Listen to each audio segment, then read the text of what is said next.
এর আগে আমি বিভিন্ন ভিডিওতে বলেছি রোগীর মধ্যে কমপক্ষে 3টি ক্যারেক্টারিস্টিক সিমটমস বা চারিত্রিক লক্ষণ যদি কোনো মেডিসিনের থাকে তাহলে সেই রোগী সেই মেডিসিন ব্যবহার করতে পারে।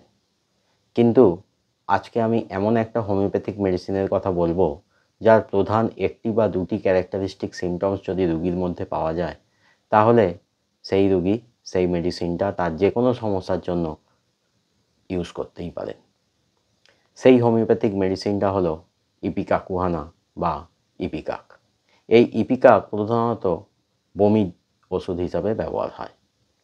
কিন্তু কখন এবং কিভাবে বমি হলে এই ইপিকাক বেশি কার্যকরী হবে সেটা জানতে হলে আজকের ভিডিওটা সম্পূর্ণ দেখতে হবে। এছাড়াও জানতে পারবেন এই ইপিকাকের আরও বিভিন্ন ক্ষেত্রে ব্যবহার। নমস্কার, আমি ডাক্তার বিপ্লব কুণ্ডু আপনাদেরকে আরও একবার স্বাগত জানাচ্ছি আমার চ্যানেল দৈনন্দিন জীবনে হোমিওপ্যাথির আর একটা সম্পূর্ণ নতুন ভিডিওতে। প্রথমেই বলবো ইপিকাকের কয়েকটি ক্যারেক্টারিস্টিক সিমটমস বা চারিত্রিক লক্ষণের কথা। প্রথম এবং প্রধান ক্যারেক্টারিস্টিক সিমটম, যে কোনো রোগের সঙ্গে থাকে কনস্ট্যান্ট অ্যান্ড কন্টিনিউয়াল নজিয়া, অর্থাৎ সারাক্ষণ একটা গা বমি ভাব। দ্বিতীয় গুরুত্বপূর্ণ ক্যারেক্টারিস্টিক সিমটম, জিভটা হয় পরিষ্কার অথবা জিভে খুব হালকা কোটিং থাকে। পরের ক্যারেক্টারিস্টিক সিমটম, মুখে কোনো স্বাদ থাকে না, কোনো খাবারই খেতে ভালো লাগে না। পরের ক্যারেক্টারিস্টিক, রক্তপাত হবার প্রবণতা, শরীরের যে কোনো জায়গা থেকে খুব সহজেই উজ্জ্বল লাল রঙের রক্তপাত হতে পারে।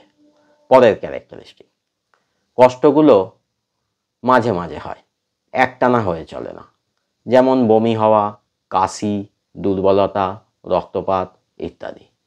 পরের ক্যারেক্টারিস্টিক, শরীরে শীত ও গরম বোধ দুটোই খুব বেশি। পরের ক্যারেক্টারিস্টিক, জল তেষ্টা থাকে খুব কম। এবার ইপিকাকের কিছু পার্টিকুলার সিমটমস বা বিশেষ লক্ষণের কথা বলবো। প্রথম, অ্যাকিউট গ্যাস্ট্রোএন্টারাইটিস, প্রচণ্ড পেটের যন্ত্রণা হয়, বিশেষ করে উপর পেটে অথবা নাভির চারপাশে। যন্ত্রণাটা পেটের বাম দিক থেকে ডান দিকে যায়। পাতলা হরহরে ফেনা ফেনা পায়খানা হয়, আবার অনেক সময় সবুজ রঙেরও হতে পারে পায়খানাটা। সঙ্গে গা বমি ভাব থাকে, বমি হয়, বমির থেকে বেশি ওয়াক ওঠে।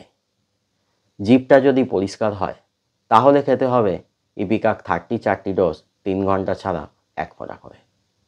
এরপর ব্লাড ডিসেন্ট্রি, পাতলা হরহরে পায়খানার সঙ্গে রক্ত মিশে থাকে। নাভি ও নাভির চারপাশে প্রচণ্ড ব্যথা হয়। সারাদিন গরমের পর সন্ধ্যের পরে যদি ঠান্ডা হয়ে যায়, সঙ্গে সারাক্ষণ একটা গা বমি ভাব থাকলে এবং জিভটা যদি পরিষ্কার হয় তাহলে খেতে হবে ইপিকাক 4টি ডোজ 4 ঘন্টা ছাড়া 1 ফোঁটা করে। এরপর কাশি, যখন কাশি হয় একটানা অনেকক্ষণ ধরে প্রচণ্ড কাশি হয়, বুকের ভিতর সাঁই সাঁই শব্দ হয়, শ্বাসকষ্ট শুরু হয়ে যায়, কেসে কেসে শরীর নীল হয়ে যেতে পারে, বিশেষত বাচ্চাদের ক্ষেত্রে। কাশি বন্ধ হয় বমি হয়ে, কিন্তু একটা গা বমি ভাব থেকেই যায়, কনস্ট্যান্টলি ওয়াক তুলতে থাকে। কাশির সঙ্গে রক্তপাত হতে পারে মুখ দিয়ে। এক্ষেত্রে খেতে হবে ইপিকাক 4টি ডোজ 6 ঘন্টা ছাড়া 1 ফোঁটা করে। এরপরে শ্বাসকষ্ট, একটু চলাফেরা বা কাজকর্ম করলেই শ্বাসকষ্ট শুরু হয়ে যায়, বুকে সাঁই সাঁই শব্দ হয়, গলায় সর্দি জড়িয়ে শ্বাস বন্ধ হয়ে আসে, সঙ্গে যদি গা বমি ভাব থাকে এবং জিভটা যদি পরিষ্কার হয় তাহলে খেতে হবে ইপিকাক 4টি ডোজ 4 ঘন্টা ছাড়া 1 ফোঁটা করে। এরপর প্রেগনেন্সির সময়, মহিলাদের প্রেগনেন্সির সময় প্রথম 3 মাস যখন খুব বেশি গা বমি ভাব থাকে, বমি হলেও যদি গা বমি ভাব না কমে তাহলে প্রথমে খেতে হবে ইপিকাক 4টি ডোজ 6 ঘন্টা ছাড়া 1 ফোঁটা করে। তারপর 1 সপ্তাহ পরে খেতে হবে ইপিকাক 4টি ডোজ দিনে 2 বার করে 2 দিন 1 ফোঁটা করে। 1 সপ্তাহ ছাড়া ছাড়া রিপিট করে যেতে হবে। এরপর জ্বর, জ্বরেতেও একটা খুব ভালো মেডিসিন ইপিকাক, বিশেষ করে জ্বর যখন সব সময় থাকে না, মাঝে মাঝে জ্বর আসে, অর্থাৎ ইন্টারমিটেন্ট ফিভারের ক্ষেত্রে।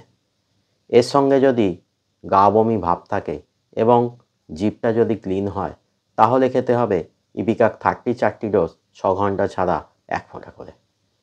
মহিলাদের মাসিকের সময় মাঝে মাঝে খুব বেশি পরিমাণে উজ্জ্বল লাল রঙের রক্তপাত হলে, সঙ্গে নাভি থেকে তলপেট পর্যন্ত যদি প্রচণ্ড যন্ত্রণা হয়, জিভটা যদি ক্লিন থাকে এবং গা বমি ভাব থাকে তাহলে খেতে হবে ইপিকাক 30 ডোজ 6 ঘন্টা ছাড়া 1 ফোঁটা করে। এছাড়া যে কোনো শারীরিক বা মানসিক সমস্যায় যদি গা বমি ভাব থাকে এবং জিভটা ক্লিন হয় তাহলেই খাওয়া যেতে পারে ইপিকাক ওষুধটা। আজ ভিডিও এখানেই শেষ করছি। যদি ভিডিওটা ভালো লাগে তাহলে একটা লাইক করবেন। কোনো প্রশ্ন থাকলে এই ভিডিও সম্পর্কে কমেন্টে জানান, আমি অবশ্যই উত্তর দেব। পরিচিতদের সাথে ভিডিওটা শেয়ার করুন। আর যারা চ্যানেলে নতুন বা এখনও চ্যানেলটা সাবস্ক্রাইব করেননি তারা তাড়াতাড়ি চ্যানেলটা সাবস্ক্রাইব করে নিন। আর সাবস্ক্রাইব করার সময় পাশের বেল আইকনটা প্রেস করুন, তাহলেই নতুন ভিডিও এলে নোটিফিকেশান পেয়ে যাবেন।